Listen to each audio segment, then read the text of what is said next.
Hi everyone. In today's video, I will be going over the practice test for 2.4 to 2.6. You will want to have your calculator handy, your graphing calculator, and then the instructions that we gave you on how to graph rational functions. And then we'll actually use this top part quite a bit as well. So, on our first one, we have to find all of the parts of this rational function. So the first thing, these are, in my opinion, listed out of order. We should find any holes first because you have to eliminate holes before you can find vertical asymptotes. So, to find the holes, you have to factor this as much as you can. If you factor this, factor in the top. Two numbers that multiply to 4 and that add to 5 are 4 and 1. And then since we have all positives through here, they're going to be positive. On the bottom, this is a difference of squares. This is x plus 1, x minus 1. So as you can see, we have x plus 1 on top and bottom. So those are going to cancel. That created a hole in the graph. So our hole is at x plus 1, which if we set that equal to 0, that's where x is negative 1. Now this is at a singular point, not at the whole line of x equals negative 1. So we need to find the y value that goes with this. To do that, when you take this out, you're left with x plus 4 over x minus 1. So in order to do that, all you have to do is plug negative 1 into the new and improved function. And whatever y value pops out, that's going to be the whole. So let's do that really quickly. Negative 1 plus 4 over negative 1 minus 1. Negative 1 plus 4 is positive 3. Negative 1 minus 1 is negative 2. So that's negative 3 over 2. That's negative 1.5 as a decimal. The other thing you could have done is graphed this piece in your graphing calculator and then gone to the table. You would have found this value. So it's a hole in our original function. But once you factor out the hole, it will show up in the new function. On the table of this function, if you try to graph it, it will say negative 1 and then error for the y value because, again, it's a hole. So you can't get the exact value unless you plug it into the new one or graph the new one.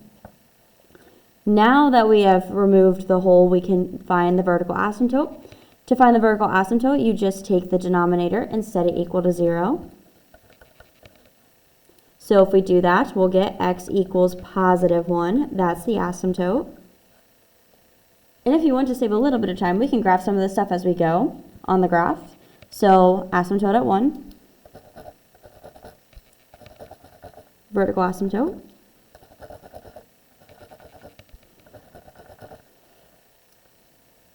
There we go. Make some of these a bit thicker. The whole, negative 1, negative 3 over 2. So instead of making a solid point, you're going to make an open circle, something like that. Domain, remember the domain is all real numbers except for your vertical asymptotes. So it's negative infinity to 1, union 1 to infinity. Horizontal asymptote, that you get from comparing the exponents. So we'll go back to the original function. The exponents are both 2. So that's the case n equals m.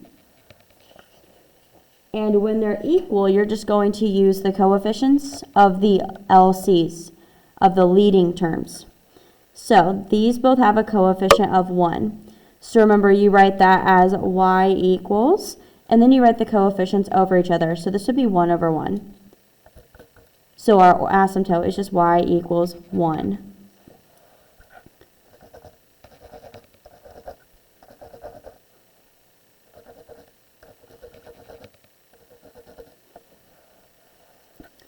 Next, the range. Range is all real numbers except for your horizontal asymptotes.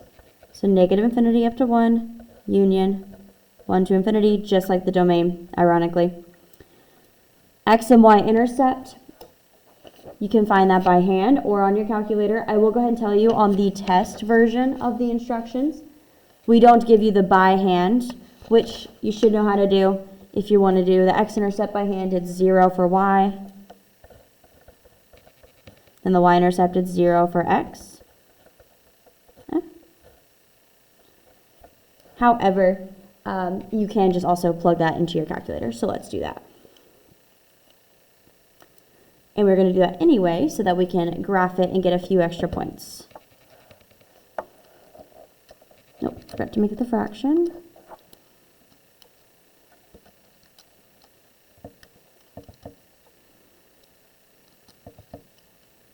Oop.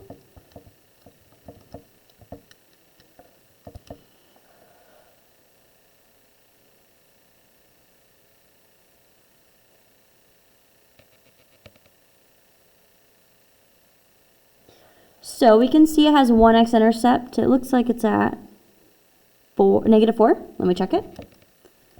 Yep, -4, 0 is the x-intercept.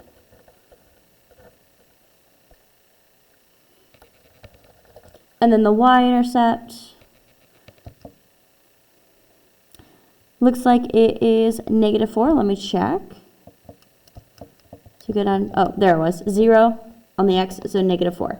So 0, -4 is the y-intercept. There we have it. So here right now we have 2 points in a hole. I want to get at least one more point, mainly to hit that 3 points, but also I don't have any points for this part of the graph, so I'd like a couple points over here to help me form the shape. And there are a few points if you keep going. So just want to clarify. We have, for the x values, you'll see 2 x values give you error messages. The -1 gives you an error because of the hole at -1. And then +1 gives you an error because of the asymptote. And then to get more points, I'm going to keep moving to the right. So there is a nice point at 2, 6. And then if I go down a little bit further, there's one more. 6, 2 is also a nice point.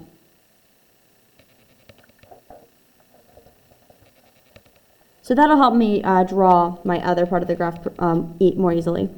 So now I'm going to just connect everything together. Make sure it touches the hole, but doesn't actually go through the hole, if that makes sense. Because it's not part of the graph.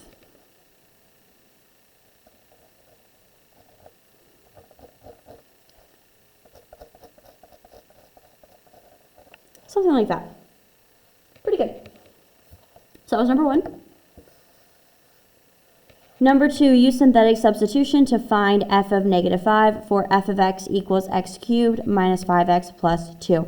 We didn't really call it synthetic substitution. This is the concept that links together synthetic division and the remainder theorem. So basically, if I use synthetic division and I divide this by -5, my remainder should be the same number I get if I just plugged the -5 in for x. So let's do synthetic division first. So, dividing by -5, my polynomial is 1x cubed. I do not have x squared, so I need to put a 0 in its place. -5x, and then +2. And then I just did the synthetic division. Bring down 1. 1 times -5 is -5, plus 0 is -5, times -5 is 25, minus 5 is 20, times -5 is -100, plus 2 is -98. So in theory, this should be my answer. The remainder is your answer.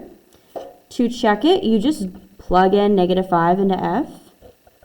So that would be -5 cubed minus 5 times -5 plus 2. I'm going to take a moment and put this into my calculator.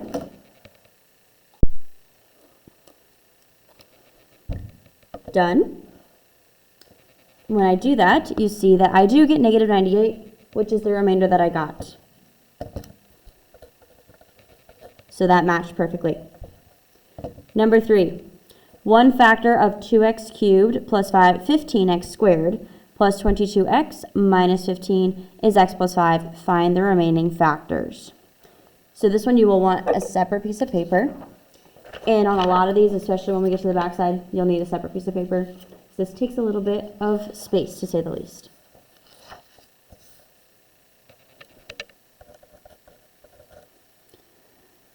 So we have 2x cubed plus 15x squared plus 22x minus 15.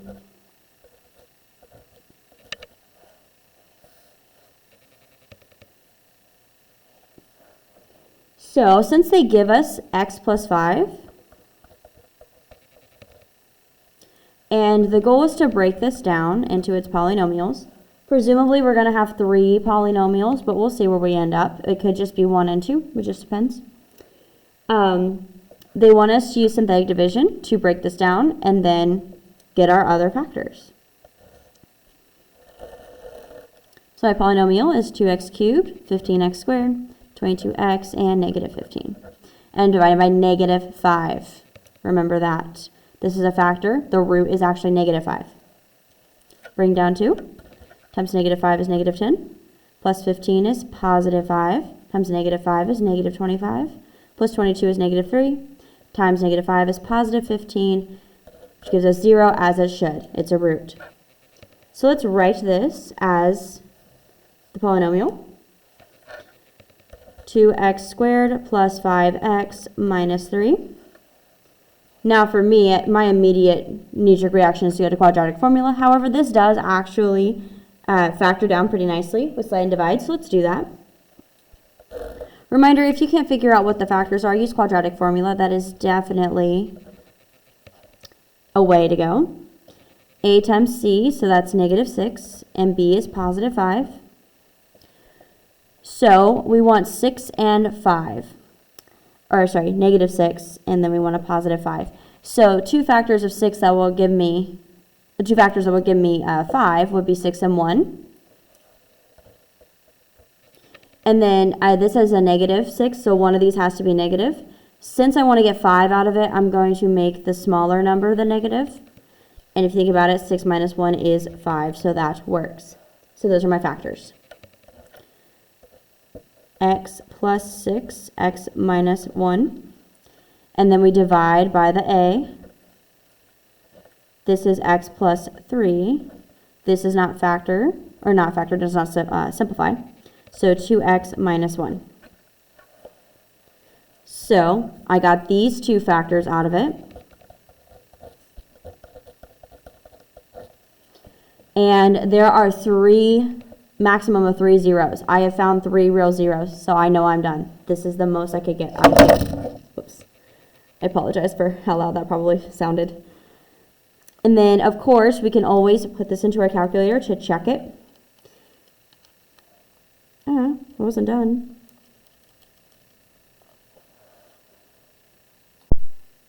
So this is how it looks on the graph, and I could have done this from the get-go. I could have at least gotten the 2 whole numbers out of it. So negative 5 is what they gave us. Negative 3 I found. And then the fraction we could have tried to assume a half, but you just never know. So that one we would have definitely wanted to try to find by hand just to make sure. So those are our factors. And notice the wording. It says find the remaining factors. Technically, these are factors. So our remaining factors were x plus 3 and 2x minus 1. So that's answering the question. Number 4, what are the roots of the equation x cubed minus 3x plus 2 equals 0? Now something very interesting happens here that I want to show you. So this one I'm going to do by hand. You could use the calculator, but I'm going to do it by hand. So for number 4, obviously we can't factor this down in its current state because this is x cubed, not x squared. So we need to find the roots. That's the goal. To find the first root, we will actually use the calculator because we aren't starting with anything, so that's not that helpful.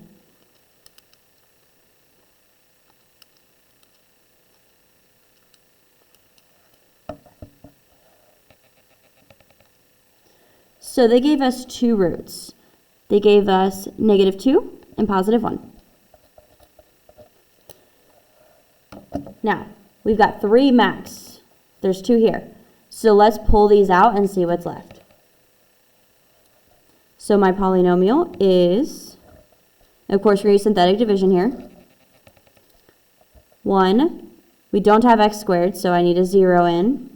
Negative 3 and 2 We'll take out the negative 2 first. Bring down the 1 times negative 2 is negative 2, plus 0, negative 2, times negative 2, positive 4, minus 3 is 1, times negative 2. Negative 2 and 2 is 0, as it should be. And then we're going to keep going because we're going to pull out the other 0, 1. That's what we're dividing by now.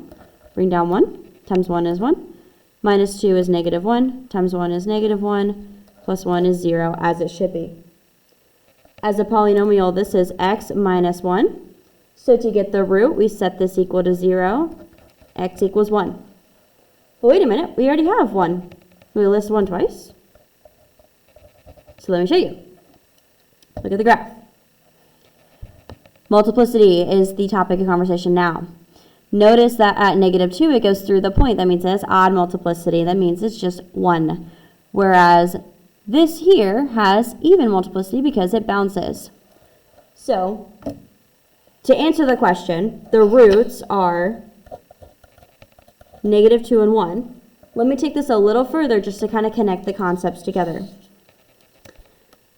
If we wrote this as an equation, this would be x minus 2 times x minus 1 times x minus 1 again, and then we can write this as x minus 2 times x minus 1 squared.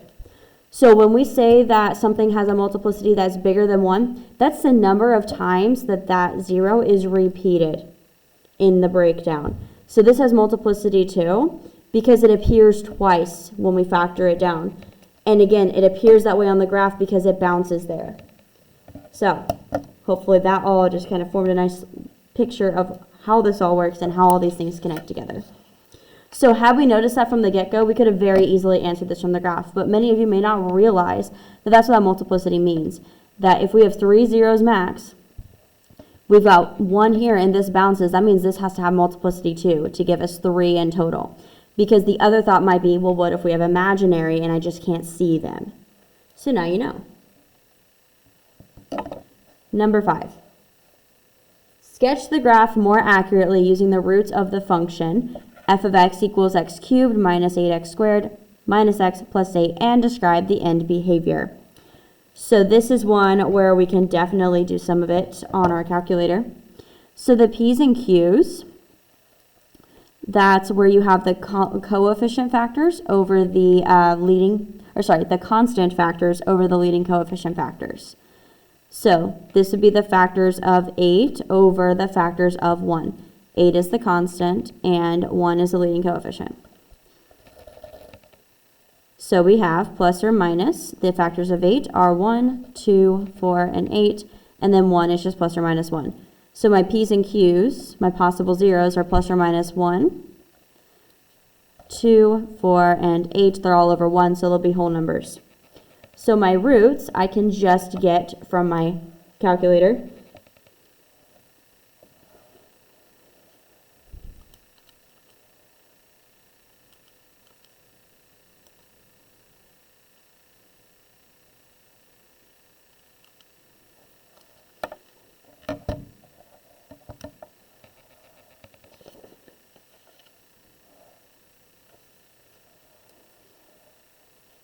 So looking at the calculator, we have negative 1, positive 1, and then with how far out this goes, it has to be 8. But if you're not sure, you can always count 8. So my roots are negative and positive 1, so I'll write plus or minus 1, and then just 8. So we've got 3 roots, and if we look at the polynomial, that's the max we can have. So they're all real roots, we can see all of them. The y-intercept, we can clearly see. I'm losing my count here.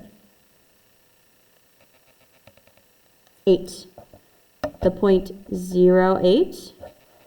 Again, if you can't see it very well, you can always go to that table and go to where x is 0, y is 8.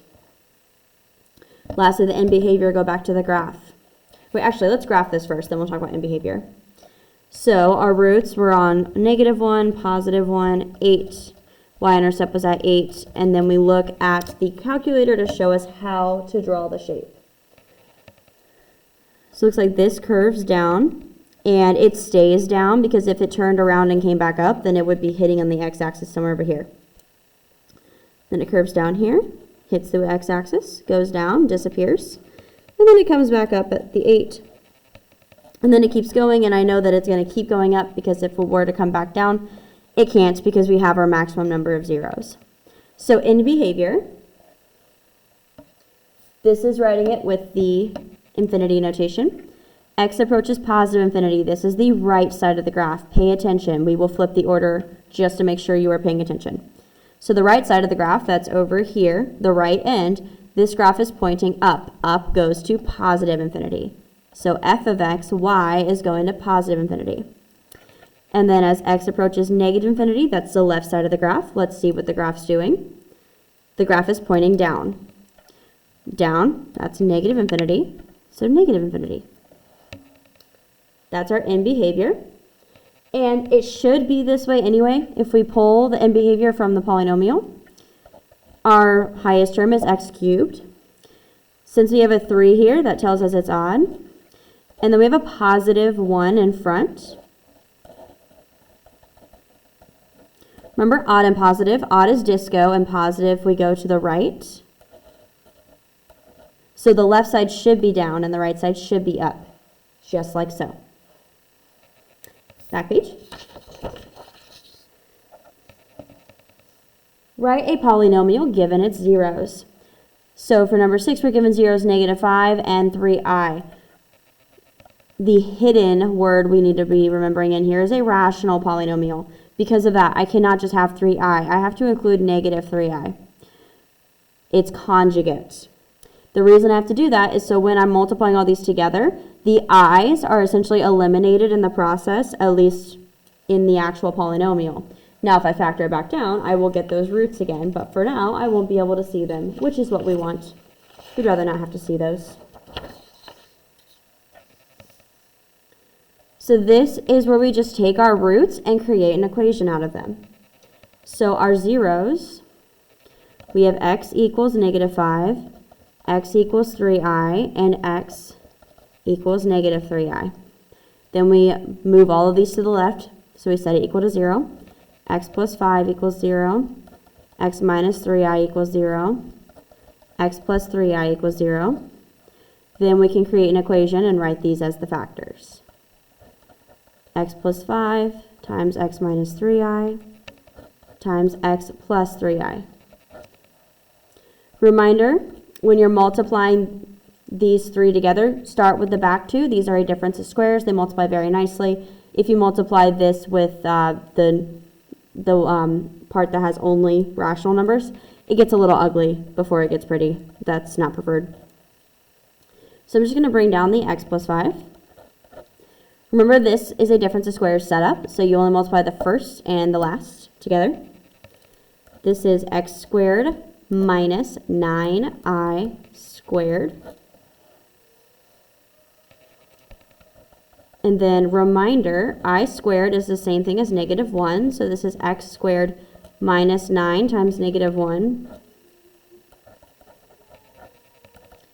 So we have x plus 5 times x squared plus 9.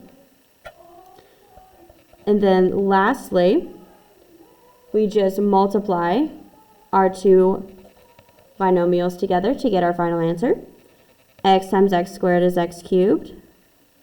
X times 9 is 9x. 5 times x squared is just 5x squared. 5 times 9 is 45. Very, very last step, we want to always write our answer in standard form, meaning that the exponents are in order. So we have x cubed plus 5x squared plus 9x plus 45. This is our final equation.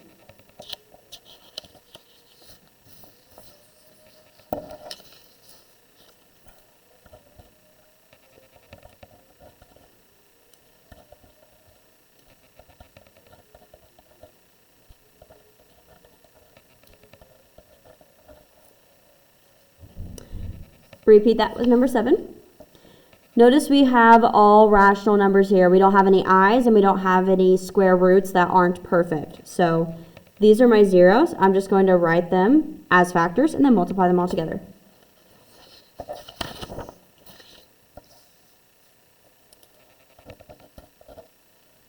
So I have x equals -3. x equals 4, and x equals negative 5. So I have x plus 3 equals 0, x minus 4 equals 0, x plus 5 equals 0.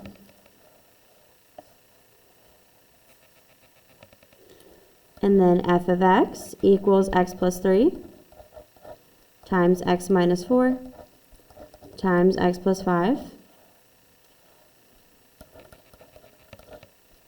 And then I'm going to multiply the back two together first. X times x is x squared. X times 5 is 5x. Negative 4x. And negative 20. Then I'm going to multiply this x plus 3 through. I'm going to do all the x's first and then multiply the 3 through. X times x squared is x cubed. X times 5x is 5x squared. X times negative 4x is negative 4x squared. X times negative 20 is negative 20x. Now the 3. This is plus 3x squared. And plus, I'm running out of room here, forgive me, 15x. And then this is 3 times negative 4x is negative 12x.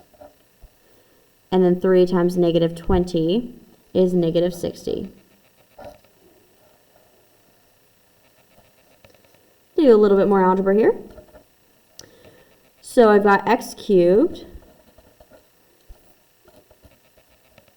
And then my x squareds, I've got 5x squared, negative 4x squared, and 3x squared. So 5 minus 4, that's 1, plus 3, that's 4x squared.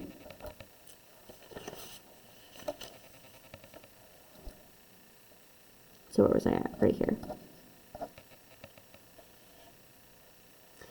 And then I have my x's, negative 20x, 15x, and negative 12x.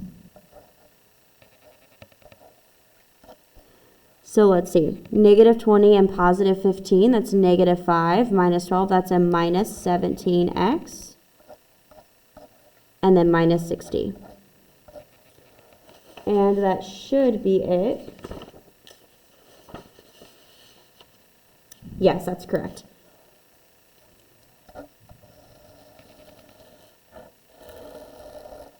Just an FYI, an easy way to check this answer is to graph this equation in your calculator. So I'm going to do that just to demonstrate.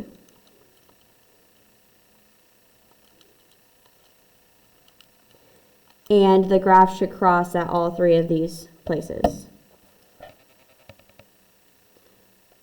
And we see that it does. Negative 3, that's right here. Positive 4 is over here, negative 5 is over here. You could kind of do that with the when we did a number 6, and the problem is the only one you'd be able to see is the negative 5. So, it's definitely a downside of that. Alright, so number 7, I got f of x equals x cubed plus 4x squared minus 17x minus 60. Number 8, given one zero of the polynomial function, find the other zeros. So what they want us to do is take this 0, use synthetic division to divide it out, and then factor what's left.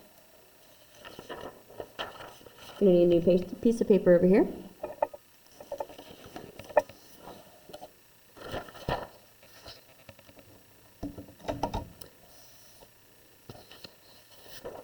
And I actually might have the space. I'm going to try it on here. I might have the space. This actually does not take as long as you think it will. So my 0 here is 2. My polynomial, 1x cubed, negative 2x squared, negative 9x, and positive 18. Bring down the 1. Times 2 is 2. Minus 2 is 0. Times 2 is 0. Minus 9. And then 2 times negative 9 is negative 18, which is 0, as it should be. It's a 0. So what's left here is x squared minus 9. To get the rest of the factors, we could just set this equal to 0 and solve for x. So we get x squared equals, add the 9 over 9. And then To get rid of the squared, we square root both sides. So this is x equals, don't forget the plus or minus first and foremost, the square root of 9 is 3. So it says find the other zeros. So my other zeros are plus or minus 3. And that is it. Again, if you're not sure, you're not confident in this answer, you could always just put this in the calculator. You should see the graph cross at 2, -3, and +3 on the x-axis. Number 9. F of x equals 2x cubed plus 3x squared plus 18x plus 27, and my root is -3i. This one I will do on paper just because it is a tad ugly, just a tad. Now this is something we haven't done in a problem exactly like this one yet, so it's definitely not comfortable the first time you do it. By the way, remember the rule, if we have one of a pair of imaginary numbers, you have to include the conjugate. And not just imaginary, but irrational. So we have -3i, we have to include +3i. So this is going to help us factor down our polynomial. So this is really, really important. So with synthetic division, we're going to divide out -3i. Polynomial is 2x cubed, 3x squared, 18x, and 27. Bring down 2. 2 times -3i is -6i. Now this is where things get uncomfortable. Remember, you can't actually subtract these, so we have to write this as a complex number.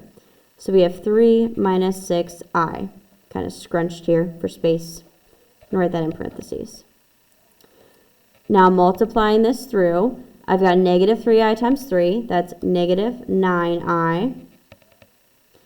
And then -3i times -6i. I'm going to do a little bit of work to the side here. Actually, let me do this whole thing over to the side just so I can show my work and not feel like I'm rushing over here. So this, again, is -9i. This is plus 16, because -3 and -6 give you positive 18. I squared, so -9i plus 18 times I squared is -1. So finally, we have -9i minus 18. So let me write that down. -9i minus 18. And we have a positive 18, so these are going to cancel, so we're left with -9i. And then lastly, -3i times -9i. I'll do that over here. 3 times -9, -3 gives me positive 27, and then this is I squared, which we know is -1. So it's actually -27, which is 0. Bear with me. I promise it gets better. It gets better. So now we need to divide off by 3i. So we did the -3i, let's do the positive 3i. Bring the 2 down. 2 times 3i is just 6i. Now here we have 3 minus 6i and 6i. The 6i's are going to cancel, so we're left with 3. Times 3i is 9i. -9i, positive 9i, these cancel. So we are left with 2x plus 3. And then to get the root here, we're going to equal it to 0. So we subtract 3 on both sides. 2x equals -3. Divide by 2. X equals -3 halves. We have a real 0 here. So my final answer, it says find the other zeros. So our other zeros are 3i, because I had to add that one, and then -3 over 2. That's my answer. So I understand that this is arithmetic we are not super used to, but it does work out very nicely. You just have to take your time, just like I did over here. Very easy to make a mistake. Number 10, list the possible rational zeros, p's and q's, and find all zeros. So let me consult my notes really quickly. I am going to need a separate piece of paper, not for 10, but for 11. Just to go ahead and sheet here to show you how I know that. 3x cubed minus 20x squared plus 23x plus 10. Remember, 3 maximum. So if this crosses 3 times, I don't have any imaginary, and I don't. So I've got 3 zeros here. So let's list out the possible zeros and then from there write down the actual zeros. So the P's and Q's. P is the constant, so that's 10, and then Q is the coefficient, so that's 3. So this is plus or minus factors of 10. 1, 2, 5, 10, and 3, plus or minus 1 and 3. And then the actual zeros, we can go to our calculator. This one is kind of ambiguous. Let me go to the others.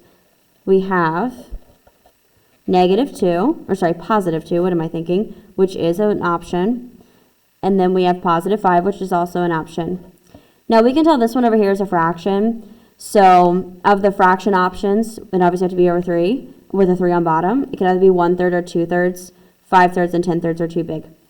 Logically speaking, I look at this, I think 1/3, that's most likely what that is, and it's, a negative 1/3. And then the only way to tell for sure, remember if it's a 0, if you plug it in to the function, you should get 0 as an answer. So I did do this earlier. Let me see if I have it close by, right here. What I just went through and I plugged in negative 1/3 into the equation, and it does come out as 0. So that's how you can verify for sure. But like I said, pretty educated guess that this is a negative 1/3 right there. Now 11, again, go ahead and cheat to tell you that this has some imaginary roots because there's a few that do not show up. So I will need to do some of the work on a separate piece of paper to get the full answer.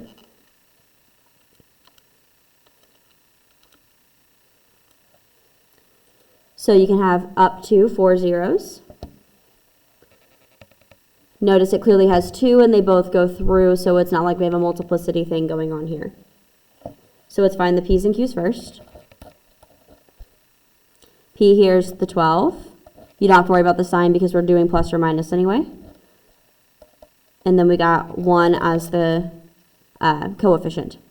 Factors of 12, plus or minus 1, 2, 3, 4, 6, and 12, and then just 1. So these are all the possible zeros. And then the actual roots. Well, we can start with the 2 that we have on our graph here. We've got negative 2, which is an option. And then we have positive 3, which is also an option. From here, we have to use synthetic division, pull both of these out, and then factor the remaining polynomial to get the other 2 roots. So let's do that. So our polynomial is 1, negative 1, negative 4, negative 2, negative 12. And first we're dividing out a negative 2. So first we bring down 1, times negative 2 is negative 2, and negative 1 gives me negative 3, times negative 2 is positive 6, minus 4 is 2, times negative 2 is negative 4, minus 2 is negative 6, times negative 2 is positive 12, with negative 12 gives us 0, as it should. Now I'm going to divide out the 3. Bring down 1, times 3 is 3, minus 3 is 0, times 3 is 0, plus 2 is 2, times 3 is 6, minus 6 is 0, again, as it should, equal 0.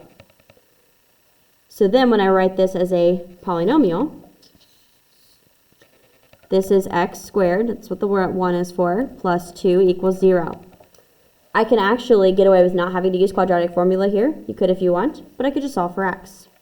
Subtract 2, we get x squared equals negative 2. Square root both sides to get rid of the squared. X equals plus or minus, don't forget that, the square root of negative 2. Lastly, we cannot leave our answer like this. You should recognize the negative under the square root means we have an I, square root 2. This is our last set of roots. So plus or minus I square root 2 is this is the last 2 roots of our polynomial. Now we're going to dive into stuff that takes far less time. 12, simplify square root of negative 45 plus the square root of negative 80. I'm going to apologize in advance because I'm sure how I simplify radicals and how you do it is probably not quite the same. So I'm going to kind of compromise here and do it a little bit of both ways. First thing you want to do is rewrite these with i's. So I square root 45 plus I square root 80. And then we need to break these down. 45, I automatically think of 9 and 5. Square root of 9 is positive 3, so I write it as just 3, and I circle it to indicate I'm going to include that in my answer. I'm also going to circle the I. It's very easy to forget about that in your answer. And then the square root of 5, I can't break down, so just leave it. So this will become 3i square root 5. Now I break down the square root 80. Don't forget to circle the I.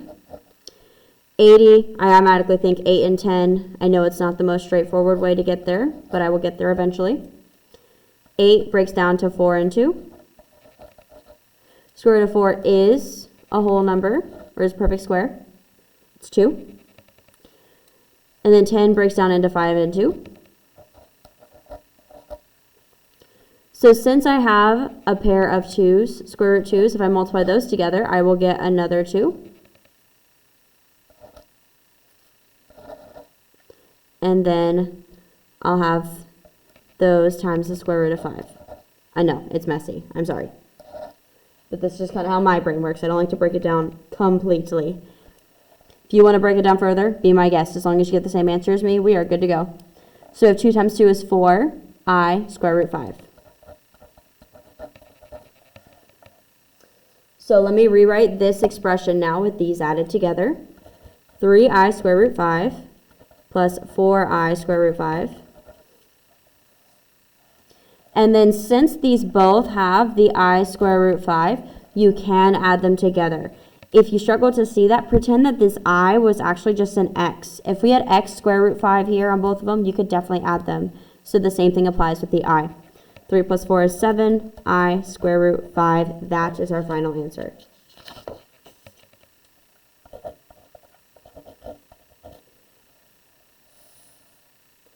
Number 13, write the expression 9 minus square root of negative 49 as a complex number. You can do this in a few steps. 9 minus, rewrite this as I square root 49. It's very tempting to go plus plus here, but don't do it. For our last step, we rewrite the square root of 49 as 7. Square root of 49 is 7. So this is 9 minus 7i. That is your answer. Number 14, I'll need to do on a separate sheet of paper that takes a little bit of space. 5 minus 2i times 3 plus 2i. FOIL, 5 times 3 is 15. 5 times 2i is 10i. Negative 2i times 3 is negative 6i. Negative 2i times positive 2i is negative 4i squared. 15 plus, 10i minus 6i is plus 4i. Minus 4 times I squared is negative 1. So this is 15 plus 4i plus 4. 15 plus 4 is 19 plus 4i. So that is my answer.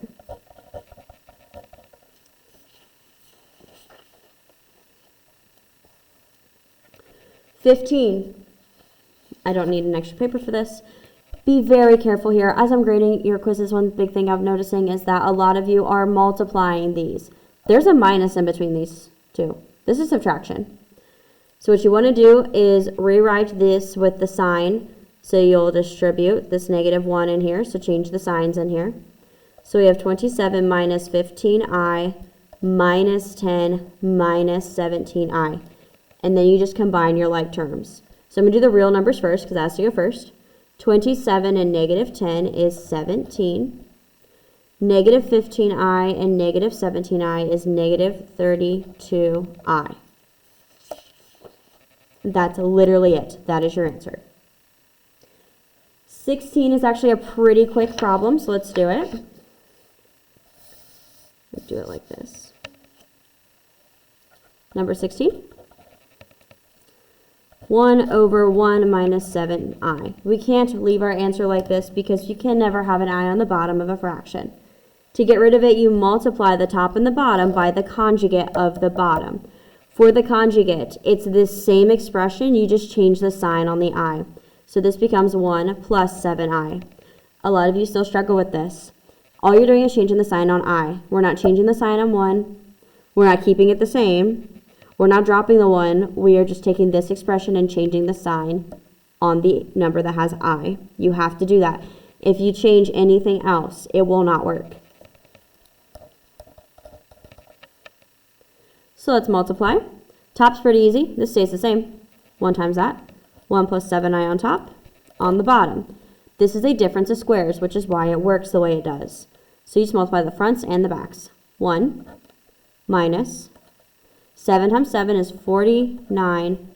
This is I squared.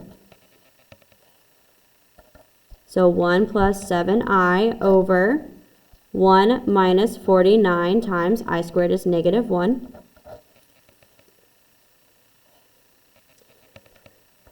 So we have 1 plus 7i over 1 plus 49, which is 1 plus 7i over 50. And to get really, absolutely correct here, you want to write these as two separate fractions. 1 over 50 plus 7 over 50i. Real part and imaginary part. So my final answer, 1 over 50 plus 7 over 50i. That is the best answer. If you leave them together, that's still correct. Last problem, number 17, solve using the quadratic formula. And you have to solve this using the quadratic formula because these have imaginary roots. So you can't factor it without it. Quadratic formula, you have to know it. X equals negative b plus or minus the square root of b squared minus 4ac.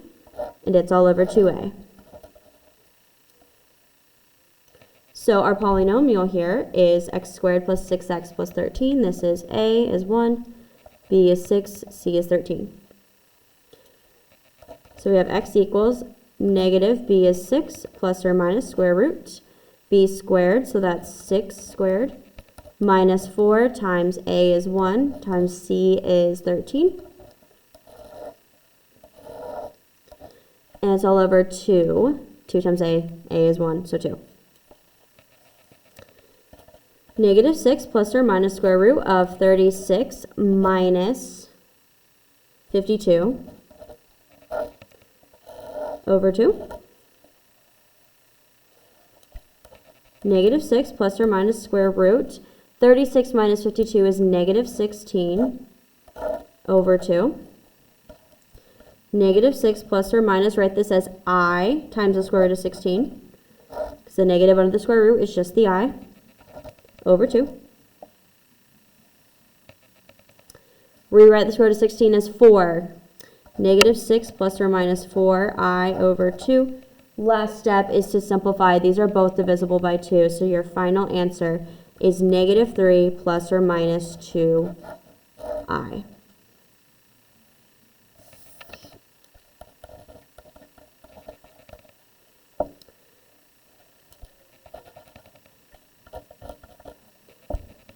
That is it. That is the practice test. I hope that this video was really helpful. I hope I was able to answer any questions that you might have had, explain some things. I feel like there's just a lot of material here. I think that's the big kind of step up with this. But I don't find a lot of the concepts super complicated. Like I said, it's just having a lot of material that I think is really hard. If you have any additional questions over this, feel free to reach out to me via email or in person. Otherwise, I hope you have an awesome day. Bye!